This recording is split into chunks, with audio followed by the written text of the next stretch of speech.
Olá pessoal, aqui quem está falando é o Heber Carlos de Campos Júnior e eu tenho a alegria de ensinar esse curso para vocês do Instituto Reformado de São Paulo. Estou feliz de ter essa oportunidade, agradeço ao Dr. Leandro Lima por ter me convidado e rogo a Deus que seja um tempo proveitoso para você e também para mim. Afinal de contas, nós teremos aí alguma interação no decorrer desse curso, então eu espero que vocês também sejam instrumentos de Deus para o meu enriquecimento e desafiando-me a conhecer mais as Escrituras e ao nosso Deus. Esse curso é o de Teontologia, como está aí abaixo nesse slide, que a gente vai seguir aí a sequência, né? E a primeira aula, que é essa aula de hoje, é a aula sobre o conhecimento de Deus. Então, nós vamos falar um pouco sobre o conhecimento de Deus e vamos introduzir, assim, o restante dos assuntos que nós trabalharemos nesse módulo, tá? Então, eu gostaria de começar mostrando aquilo que eu pretendo fazer nesse curso e depois a gente entra na aula propriamente dita. Então, o que é teontologia? Teontologia é o estudo de Deus, não é? A teontologia vem da palavra theos no grego, e o theon é porque das declinações do grego ele acaba sendo o estudo de Deus, Deus sendo aí o objeto direto do estudo, né? Então teontologia é a palavra que foi cunhada para falar do estudo de Deus, só que ele envolve duas partes e nós vamos trabalhar essas duas partes. Envolve tanto o ser de Deus quanto as obras de Deus. Porque a grande verdade é que Deus se mostra a nós não somente como Ele é, mas através do que Ele faz. Então, parecido conosco, que mostramos aos outros quem nós somos através da maneira como nós agimos, nós também conhecemos a Deus através do que Ele faz, tá? Então, nós não estudamos Deus sem ação, nós sempre estudamos um Deus que age. Por isso que teontologia cobre ser de Deus e suas obras, ok? É um assunto muito amplo, muito amplo. Tanto é que quando o professor Leandro pediu que eu ensinasse esse curso, eu fiquei pensando o que cobrir, já que tem tantas coisas. E envolve aspectos sobre conhecimento de Deus, como a gente vai ver, mas também posições diferentes, provas de Deus em alguns casos, às vezes envolve diferentes teorias sobre quem é Deus, não só o teísmo, mas o panteísmo, o deísmo, panenteísmo e assim por diante. Às vezes as pessoas estudam atributos de maneiras diferentes, então os assuntos são muito amplos e a gente não vai esgotar, esse curso é introdutório, mas ele visa aguçar o seu paladar por esse assunto e estimulá-lo a desenvolver mais o seu conhecimento de Deus, ok? Então o que a gente fez? Eu escolhi temas que são representativos. Você vai poder ver aí no nosso conteúdo programático que eu trabalho as primeiras 4 aulas, que é a primeira metade do curso, com o ser de Deus. Então eu escolhi assuntos como o conhecimento de Deus, os atributos de Deus, que já é super amplo, mas nós vamos selecionar um assunto especificamente, que é o da vontade de Deus, e trabalhá-lo um pouco mais extensivamente, tanto para a gente entender como é que se estuda um atributo teologicamente, quanto entender suas implicações. Tá? E vamos estudar também Trindade e assim fechar a primeira parte do curso sobre o ser de Deus. A segunda parte vai lidar com as obras de Deus e a gente vai trabalhar alguns assuntos que são muito debatidos e às vezes polêmicos, né? Então nós vamos estudar predestinação, vamos gastar aí 2 aulas com esse assunto que sempre suscita bastante debate. Depois a gente vai lidar com um assunto-chave que nem sempre é entendido na sua riqueza, mas é a providência de Deus, o cuidado que Deus tem e o sustento que Ele traz e o governo dele sobre tudo que Ele fez. E por último, vamos lidar com o famoso problema do mal, as acusações que outros fazem em relação a Deus e como é que as escrituras se posicionam em relação a isso, tá? O fato de Deus existir e do mal também existir e isso ser aparentemente uma contradição. Então a gente vai trabalhar sobre esse tema. Então, o assunto é amplo, nós vamos trabalhar assuntos amplos, mas eu espero que, ainda que de forma introdutória, isto seja um estímulo a você ir mais longe. Nós vamos ter literatura para apoiar cada cada aula, então você vai ler textos de autores diversos, tá? E esses textos vão servir para você se preparar bem para a aula ou reforçar o assunto da aula ministrada aqui em vídeo. Então eu gostaria que você levasse isso a sério, não só porque conta ponto no na sua nota final, mas porque é uma maneira de a gente aprender mediante repetição. A aula não vai tratar de um assunto e a leitura de outro. Na verdade, a aula e a leitura vão tratar do mesmo assunto. E essa é uma forma de você reforçar, seguindo o exemplo lá de Deuteronômio 6, que a gente ensina a criança inculcando ao sentar, ao levantar, pelo caminho, a ideia de que repetição pode produzir bom conhecimento bíblico. Então, eu quero que você siga essas leituras para esse bom proveito.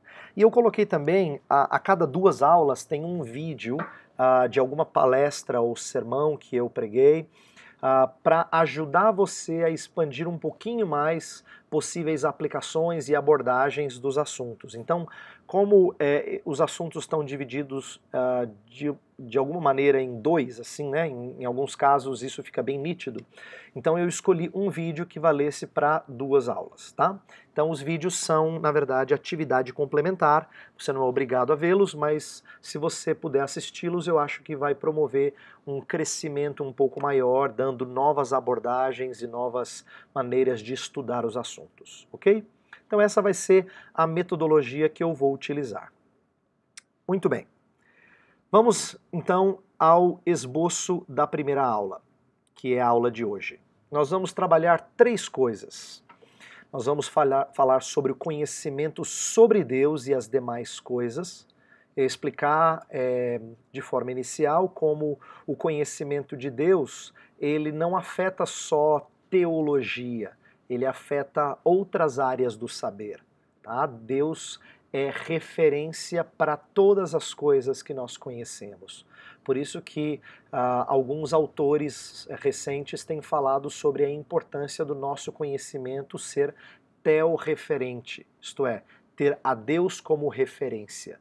Se Deus é a referência de tudo que eu conheço, então a leitura que eu faço de todas as coisas tem uma ótica teológica, tem uma ótica cristã. E é isso que nós esperamos. A cada curso aqui no Instituto Reformado é promover uma cosmovisão, uma ótica cada vez mais bíblica a você que faz o curso, para que você possa enxergar as demais coisas de forma teorreferente. Tá?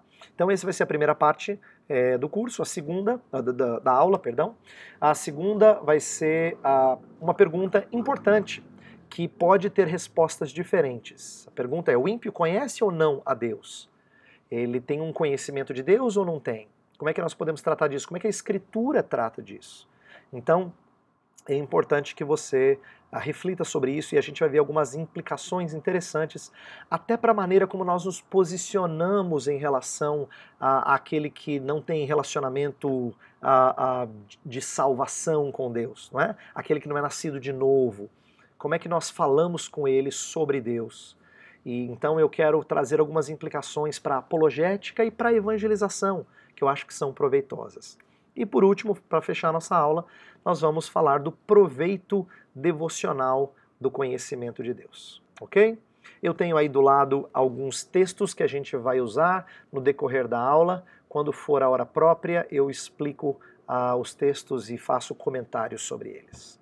Então, vamos lá. Vamos com a primeira parte, que é o conhecimento sobre Deus. Inclusive, me permita dizer que quando a gente fala do conhecimento de Deus, não é o conhecimento que Deus tem, embora eu vá mencionar isso, mas o meu enfoque principal é o conhecimento que nós podemos adquirir sobre Deus. Tá? Então a aula vai enfocar principalmente o conhecimento que nós podemos adquirir sobre Deus. Bem, eu quero começar com um fato que às vezes passa desapercebido para a gente, que é o seguinte: a primeira pressuposição das Escrituras é de que Deus existe. Ela não se preocupa em provar sua existência. Olha que interessante. A Escritura não tem essa preocupação de provar a existência de Deus. Ela começa com Deus. No princípio, criou Deus os céus e a terra. E isso é importante por quê? Porque conhecer a Deus, de acordo com as Escrituras, não é algo que você debate, no sentido de que é possível conhecer a Deus. A gente vai ver que é necessário conhecer a Deus, porque a Escritura já começa dizendo que Deus fez as coisas, Ele existe e faz coisas para ser conhecido. Tá? Então, isso leva a gente a pensar ah, que as provas de Deus, você já deve ter ouvido falar sobre prova cosmológica, teleológica, ontológica da existência de Deus, elas foram argumentos usados no passado e ainda no presente por alguns estudiosos para tentar mostrar que existe fundamento filosófico teológico para provar que Deus existe. Mas há quem diga que essas provas não são necessárias. Elas podem ser úteis, eu não vou desconsiderar qualquer estudo dela, mas eu quero dizer que elas não são necessárias no sentido de que elas não conseguem fazer algo por alguém que não crê, chegar a crer. Tá? As provas filosóficas sobre Deus, elas podem fortalecer a fé de um cristão, elas podem nos ajudar a ter certeza de que nossa fé não é irracional. Isso é bom, isso é proveitoso, mas ela não faz alguém que crê crer mais e nem faz alguém que não crê passar a crer. A gente entende que essas coisas são obra do Espírito mediante o uso da sua palavra, das Escrituras, não necessariamente de provas filosóficas sobre Deus. Então eu estou falando sobre isso porque eu quero que você compreenda que nosso assunto não vai começar provando Deus. Ele vai usar a mesma metodologia bíblica, ele vai partir do pressuposto de que Deus existe. Porque a Bíblia faz assim, ela não começa apresentando provas de Deus, ela começa dizendo, no princípio, Deus. E se Deus existe, então eu falei isso antes e vou reforçar agora, Deus é conhecível, isto é possível conhecê-lo, ele torna isso possível, por quê? Porque ele se revela. Tá? Então, a nossa teologia tem uma coisa fascinante acerca, que é bem cristão e é diferente de outras teologias. É que nós afirmamos que nós podemos conhecer a Deus não por causa de elucubrações ou qualquer imaginação nossa, ou como alguns teólogos liberais dizem, registros humanos de experiências sobrenaturais ou experiências do divino. Não é assim que o cristão deve fazer teologia. Ele faz teologia como?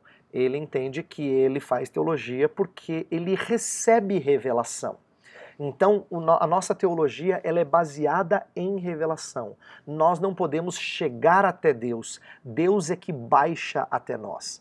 Todas as vezes que um personagem conhece a Deus melhor, ele sempre conhece a Deus porque Deus se mostra a ele. Então é importante que você guarde isso.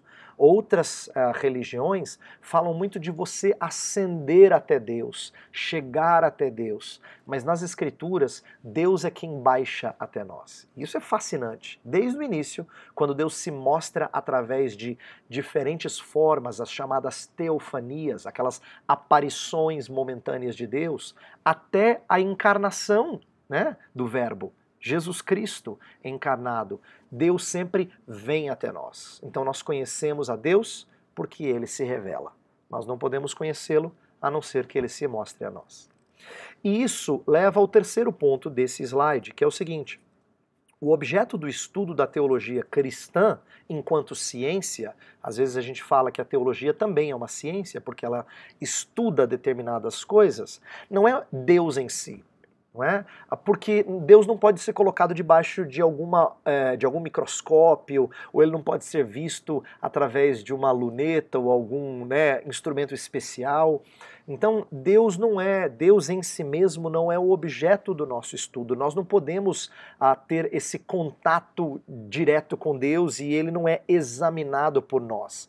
Na verdade, ele quer ser conhecido, por isso ele se revela. Então o que nós estudamos? A revelação de Deus. Não Deus diretamente, mas Deus enquanto revelado. Tá? Deus revelado é o objeto do nosso estudo. Então, quando a gente fala sobre conhecimento sobre Deus, a gente está estudando Bíblia, né? Porque nós assumimos que ela é a palavra de Deus, então nós estudamos a revelação de Deus. Isso é teologia, ok? Agora, por que esse conhecimento é importante? É um conhecimento que eu afirmo ser um conhecimento revelador e que molda o restante da nossa atividade de conhecimento, aquilo que a gente chama em filosofia de epistemologia, né? Conhecimento de Deus molda a nossa epistemologia, a maneira como nós conhecemos outras coisas. Então deixa eu tentar explicar um pouco a esse respeito. Conhecimento sobre Deus é necessário para o conhecimento correto das demais coisas criadas. Por quê? Porque, na verdade, as coisas criadas, elas são, de alguma maneira, revelação de Deus. A gente chama isso em teologia de revelação geral. Enquanto a Bíblia é chamada de revelação especial, o resto da criação, né, aquilo que está fora das Escrituras, então a criação, tanto nós como seres humanos, criação de Deus, mas a natureza, tudo isso é chamado de revelação geral. Por quê? Porque ela alcança todas as pessoas. Então ela é geral por causa do alcance dela. Por que a Bíblia é chamada de revelação especial? Porque ela fala de algo que a revelação geral não expressa, que é o conhecimento salvador de Deus. A criação não fala nada acerca da nossa necessidade de um Salvador, e principalmente de quem é esse Salvador e de que Deus provê salvação. Esse conhecimento salvador só encontramos no na própria Escritura, tá? E, claro, incorporada mais do que nunca na pessoa de Cristo Jesus. Mas Deus não deixa de se mostrar fora da Bíblia. É importante que você saiba disso. Deus é um Deus que se mostra o tempo todo. Na verdade, todas as vezes que você conhece alguma coisa, é Deus quem te ensina. Porque tudo que existe na criação é Deus mostrando algo a você. Então, um texto que eu não coloquei aqui para a gente ler, mas depois você pode observar, está lá em Isaías capítulo 29. Lá fala do que trabalha no campo, fala que ele sabe como cuidar das coisas do campo, não é? E é Isaías 28, né? Isaías 28, isso a partir do versículo 23, depois você pode olhar esse texto. Lá fala que aquele que cuida da terra, ele sabe que tem um jeito certo de cuidar da terra. E isso é Deus quem o instrui e quem o ensina. Então olha que interessante, Deus instrui o lavrador sobre como lavrar. Isso significa que todas as vezes que o ser humano descobre alguma coisa na natureza, ele está descobrindo porque Deus lhe revela algo. É interessante porque os homens não sabem disso, né?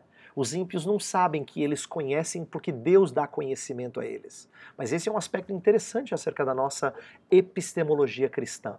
Quando alguém conhece alguma coisa, ele conhece porque Deus mostra. Porque tudo que está na criação tem a assinatura de Deus. Isto é, tem o registro de Deus, tem alguma marca de Deus. É verdade que nós somos imagem de Deus no sentido sui generis, né? Único, especial.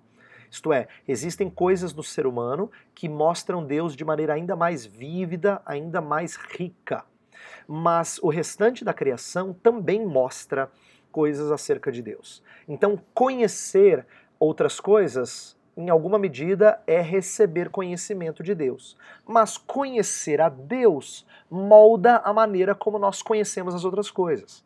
Exatamente por aquilo que eu falei na introdução.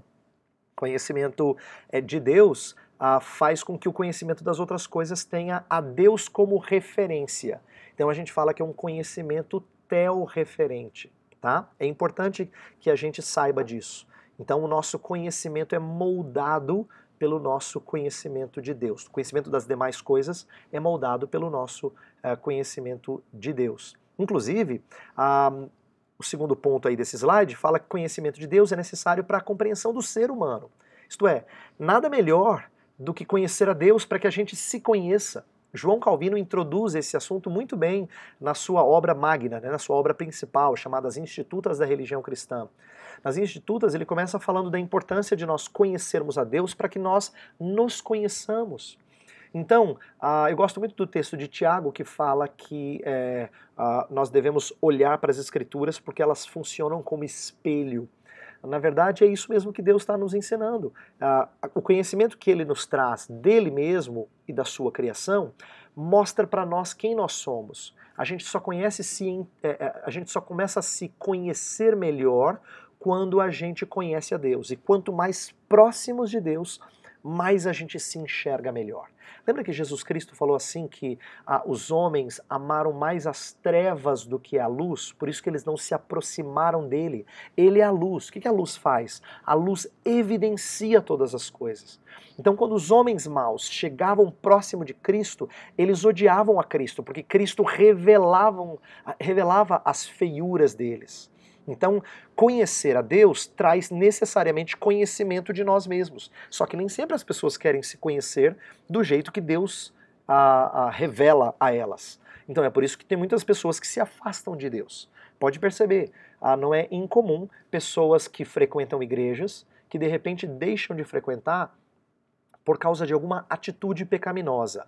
Ou porque eles adotam hábitos pecaminosos, então eles preferem se afastar de Deus, porque senão Deus revela muito acerca deles e eles não querem se deparar com isso.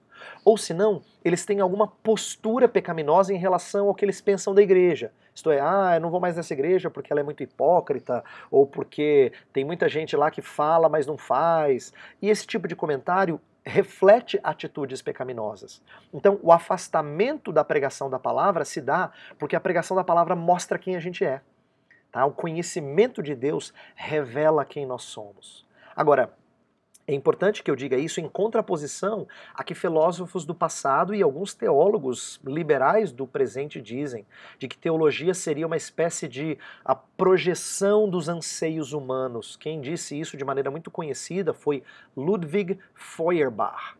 Tá? Feuerbach ele queria reduzir teologia à antropologia. O que isso significa? Para ele, teologia era simplesmente o ser humano alienado das coisas, frustrado, então ele projeta algumas das suas necessidades ou fraquezas para um ser maior do que ele, que pode suprir essas necessidades. Então, se você conversar com alguns ateus, é isso que eles pensam de você como cristão. Eles pensam que eles, ateus, não precisam de Deus, porque eles já têm entendimento de como as coisas são, já estão satisfeitos como a vida é, mas quem é religioso, ele tem algum tipo de necessidade emocional, espiritual. Então, o que é Deus? Deus não é um ser que para eles existe, ele é simplesmente um anseio do ser humano, magnificado, né? Alguém que foi projetado pelas aspirações humanas para vamos dizer assim, satisfazer essas necessidades, tá? Só que nós entendemos que essa é uma leitura completamente contrária às Escrituras. Por isso que eu estou contrapondo Calvino com Feuerbach, apenas usando duas figuras da história para contrapor posições que existem hoje em dia. Nós entendemos que o conhecimento de Deus é real, ele é verdadeiro e ele é necessário para a gente conhecer a si próprio, para a gente conhecer as demais coisas. Muito bem. Indo para o próximo ponto, eu quero levantar uma pergunta que eu julgo ser importante. O ímpio conhece a Deus? E eu faço essa pergunta porque eu creio que ela pode ter respostas muito diferentes. Respostas diferentes porque se alguém dissesse, não, pastor, eu acho que o ímpio não conhece a Deus, eu diria, olha, você não está errado. Você não está errado, porque de fato quem conhece a Deus é quem tem salvação em Cristo, né? Mas por outro lado, alguém poderia dizer, não, eu acho que o ímpio conhece a Deus sim. Ele conhece a Deus porque as Escrituras falam que até o diabo conhece a Deus e treme, ele crê que Deus existe e treme. Então existe uma fé que pessoas podem ter que não é uma fé que leva à confiança. Na época da Reforma Protestante, os reformadores falaram assim que fé não é só conhecimento sobre Deus, não é só certeza acerca do que Deus é capaz de fazer, porque esses dois primeiros pontos o diabo tem. Ele tem conhecimento sobre Deus, ele tem certeza de coisas que Deus pode fazer, mas o terceiro ponto que é fundamental é que fé envolve confiança em Deus. Então, se você quiser guardar, seria mais ou menos assim: fé não é só conhecimento, nem só certeza, mas é confiança. São 3 Cs, fica fácil de guardar, tá? Conhecimento, certeza, confiança. Então, você poderia dizer, num certo sentido, de que o ímpio não conhece a Deus, mas poderia dizer que ele conhece a Deus. Então, eu acho melhor que a gente aprenda a olhar para as Escrituras e ver como é que ela trabalha a ideia de conhecimento. Tá? Por isso que eu coloquei no slide aí que a Escritura fala de conhecimento de Deus em níveis diferentes, há tipos diferentes de conhecimento. Então eu quero ilustrá-los falando de certos textos bíblicos, me referindo a textos bíblicos. Tá? O primeiro tipo de conhecimento que está aí no slide é o conhecimento cognitivo, isto é, conhecimento intelectual, não é aquele conhecimento racional. Ele é o conhecimento que eu falei que o diabo tem, né? Até o diabo conhece a Deus no sentido de que sabe quem Deus é, sabe do seu poder. E nós temos evidência para falar que, num certo sentido, o ímpio tem esse tipo de conhecimento. Daqui a pouco a gente vai olhar para o texto de Romanos 1, que está do seu lado esquerdo aí do vídeo, e a gente vai trabalhar com o que o texto nos ensina, tá? Mas também tem um outro tipo de conhecimento que a Escritura fala, que é o conhecimento relacional. Relacional no sentido de que, assim como filhos se relacionam com o pai, nós nos relacionamos com o Pai Celestial, tá? Quando eu falo de relacionamento, entenda que relacionamento precisa ser qualificado. Às vezes as pessoas, e talvez você como evangélico já tenha ouvido isso, conhecer a Deus é ter um relacionamento com Ele. É verdade, mas também não é toda a verdade, não esclarece tudo, porque o ímpio também tem um relacionamento com Deus. Ele pode não saber, mas ele tem um relacionamento com Deus. O relacionamento dele com Deus é um relacionamento de inimizade, de ira, né? Porque Deus está irado para com aquele que não se volta para Ele. Então existe um relacionamento, só que é um relacionamento bastante desagradável, vamos dizer assim, tá?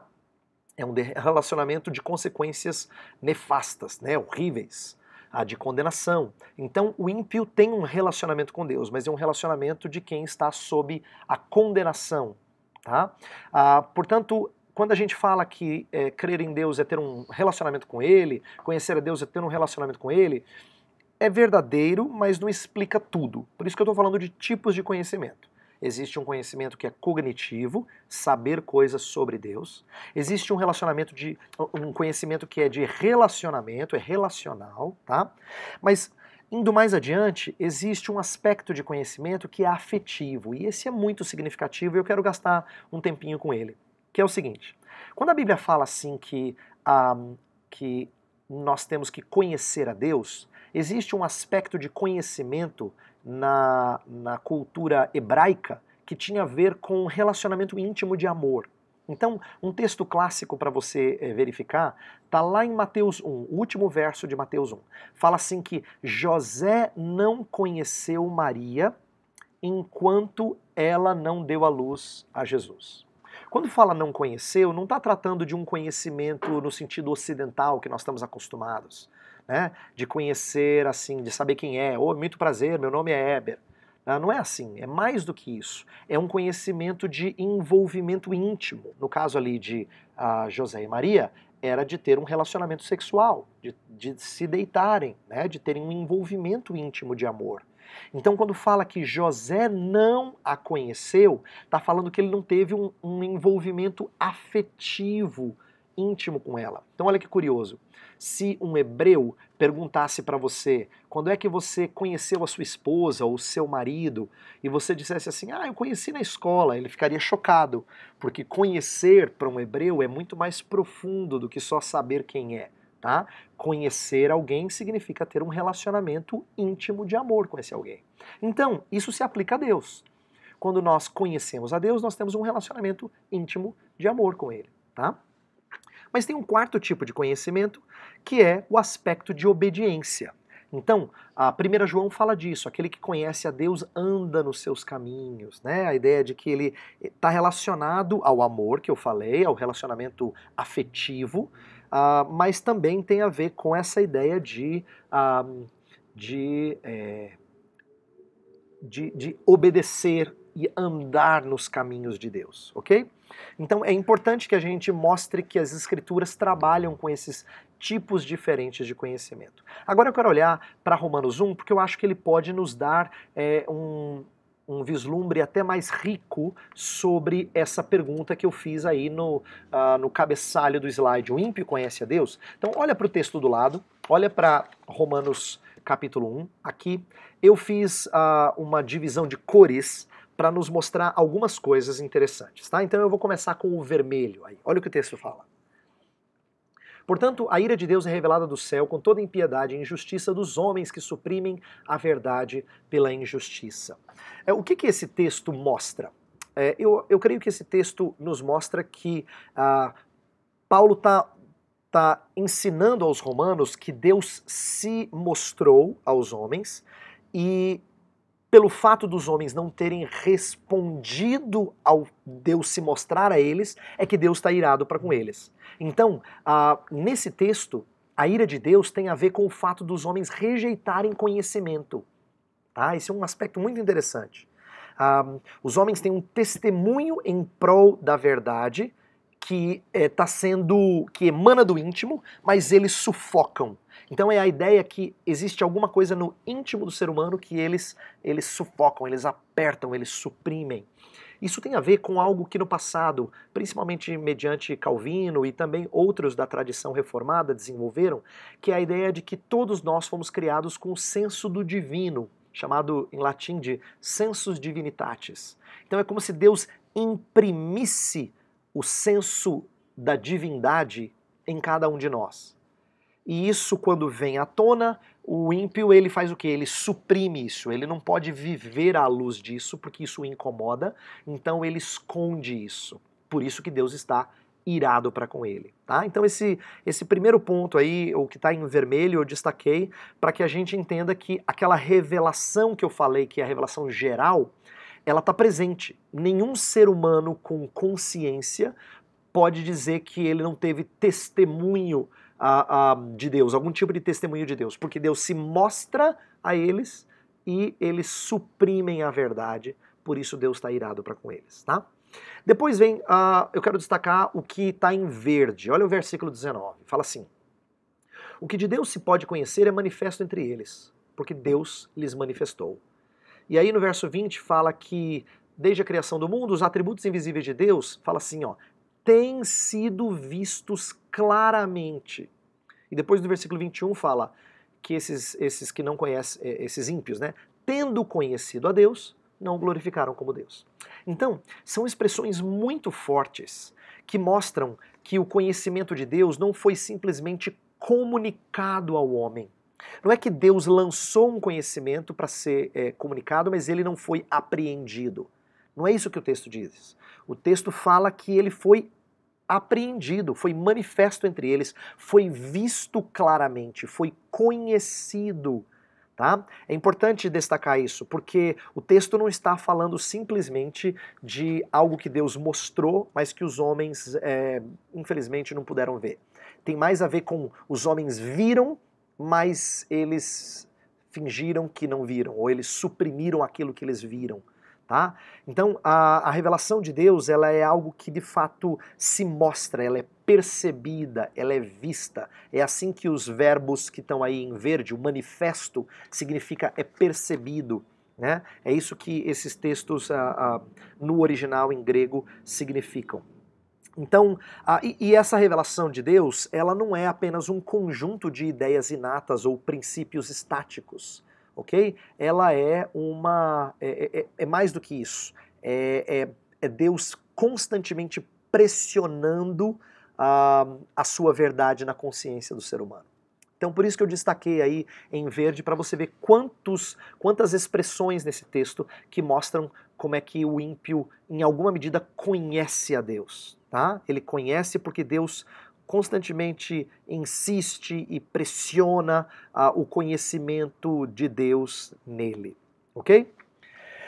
Depois vem aí o que está em azul. Eu coloquei o que pode ser conhecido, tá? Seu eterno poder e sua natureza divina. É claro que esse texto não está esgotando tudo aquilo que pode ser visto, está ilustrando que através da revelação geral a gente pode ver atributos como poder, como a sua divindade, tá? Mas eles são representativos de outros atributos revelados na criação. Por exemplo, as escrituras falam que os céus proclamam a glória de Deus, o firmamento anuncia as obras das suas mãos, e essas coisas são dignas de sabedoria.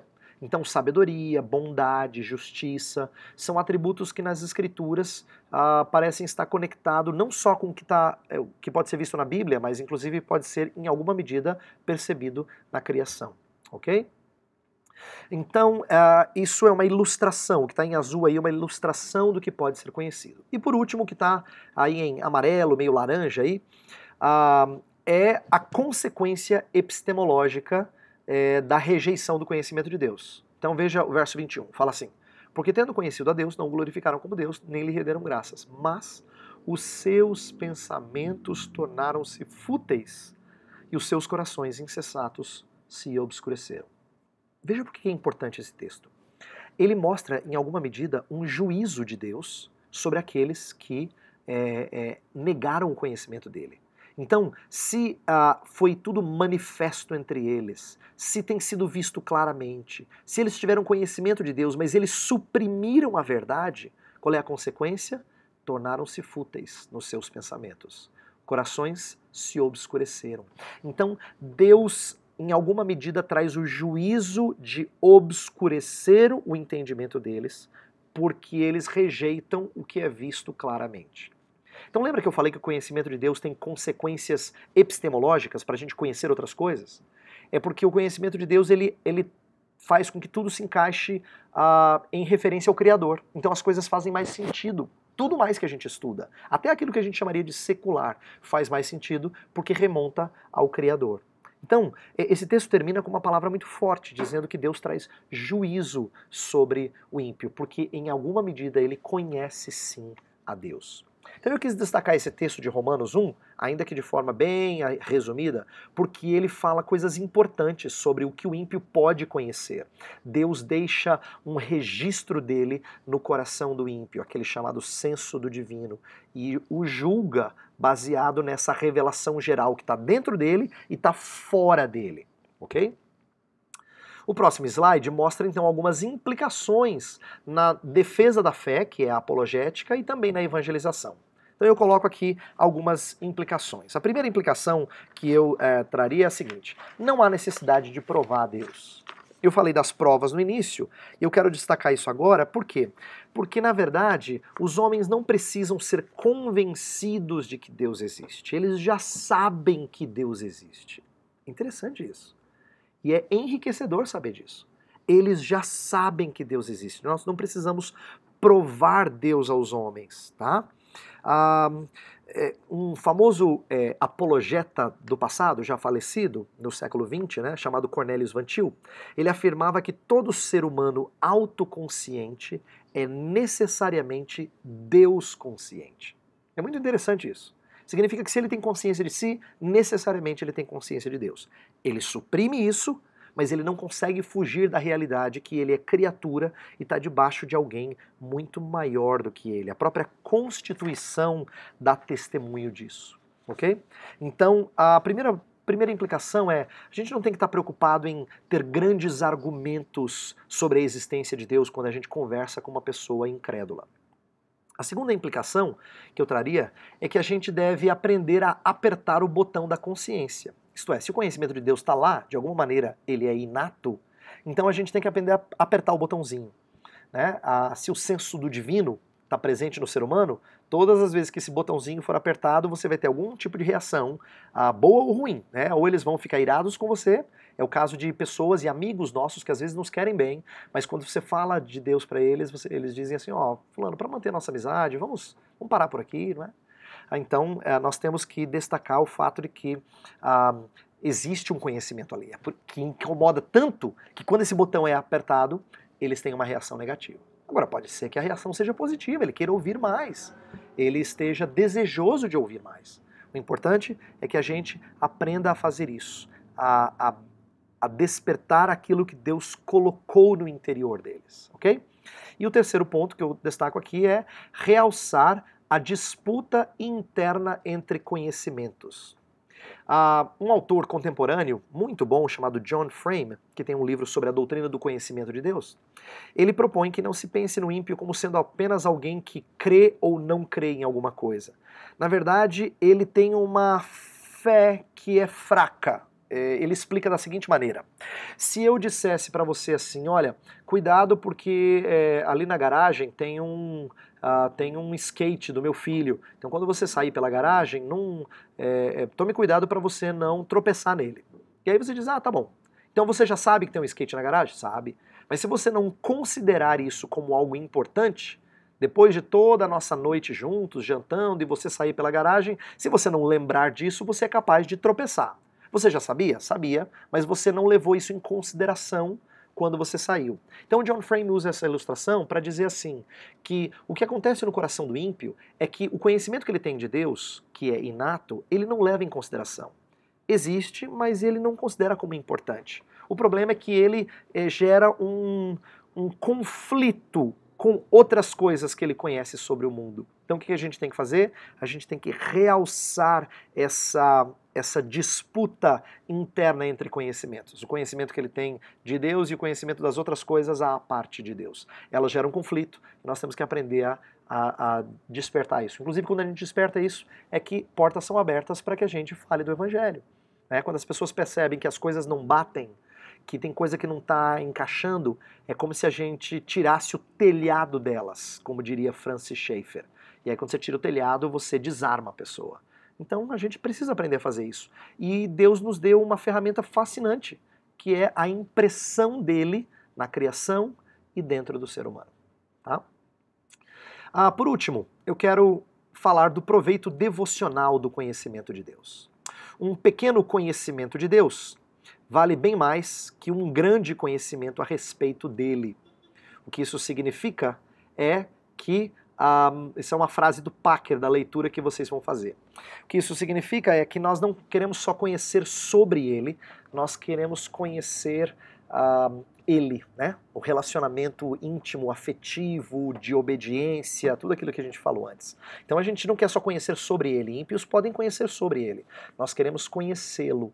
Então o nosso curso aqui visa despertar um maior relacionamento de conhecimento íntimo com Deus, ok? Isso é importante. E nós fomos feitos para isso. Eu tenho dois textos aqui do lado, o texto de Jeremias e o texto de João. Olha só Jeremias, olha que lindo esse texto. Assim diz o Senhor: não se glorie o sábio na sua sabedoria, nem o forte na sua força, nem o rico nas suas riquezas. Mas o que se gloriar, glorie-se nisto, em me conhecer e saber que eu sou o Senhor e faço misericórdia, juízo e justiça na terra. Porque dessas coisas me agrado, diz o Senhor. Então, em que a gente se gloria? Em conhecer a Deus. Aqui o conhecimento é muito mais amplo do que só saber sobre Ele. É saber quem Ele é, mas é saber que Ele faz o que Ele faz e apreciar a sua misericórdia, a sua justiça, conforme manifesta no texto. Tá? Amar essas coisas porque nós amamos a Ele. Então, isso é fundamental. E o texto de João 17, famoso, né? O que é a vida eterna de acordo com a definição de Cristo? A vida eterna é esta: que te conheçam a ti, o único Deus verdadeiro, e a Jesus Cristo, a quem enviaste. Quando Jesus fala isso, ele fala que vida eterna é conhecer. É claro que conhecer aqui não é só o cognitivo que nós falamos. Tem a ver com o relacional, tem a ver com o afetivo, é amar a Deus sobre todas as coisas. Tem a ver com obedecer, o conhecimento moral, tá? Então todas as coisas estão embutidas aqui. Mas isso é vida eterna. O que é ter comunhão com Deus? O que é vida eterna? É ter conhecimento de Deus. Então essa aula, embora seja introdutória, ela fala sobre toda a vida cristã. Porque quando nós conhecemos a Deus, nós temos vida eterna, nós temos relacionamento de amor com Ele, tá?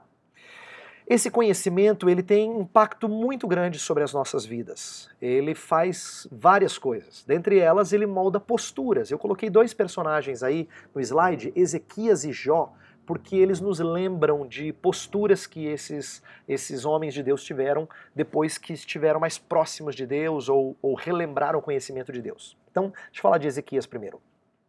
Tem uma história lá em 2 Crônicas 32, em que Judá está cercada, Jerusalém está cercada pelos exércitos da Assíria.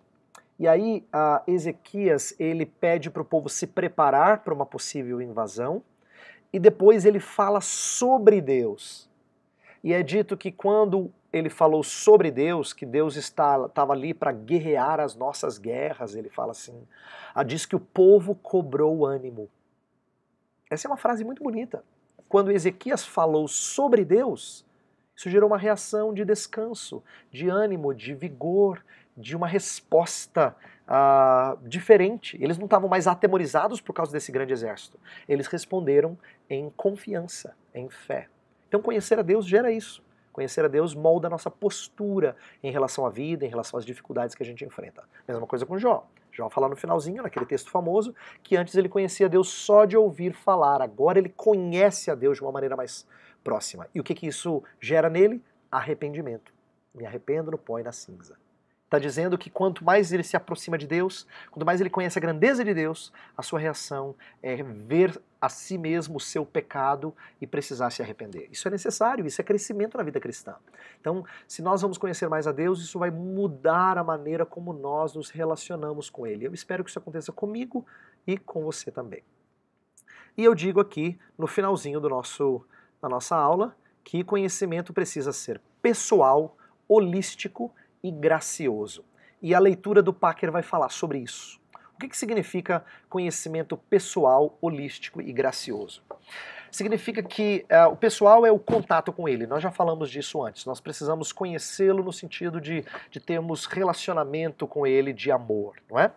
Holístico é porque precisa afetar todo o nosso ser, nossa mente, nossa emoção e nossa vontade. Tá? Então isso significa que quando nós conhecemos a Deus, isso não pode deixar de afetar uma das áreas. Então, vamos supor que alguém dissesse assim, olha, eu não estudo teologia não, mas o que importa é a gente conhecer a Jesus, é ter a salvação de Jesus. Como se conhecimento de Jesus ou conhecimento de Deus não envolvesse desenvolver a nossa mente. Alguns de vocês que estão ouvindo essa aula sabem porque vêm de igrejas que têm meio que uma tendência anti-intelectualista, uma tendência contra o estudo teológico. E isso é antibíblico, porque conhecer a Deus envolve saber quem Ele é.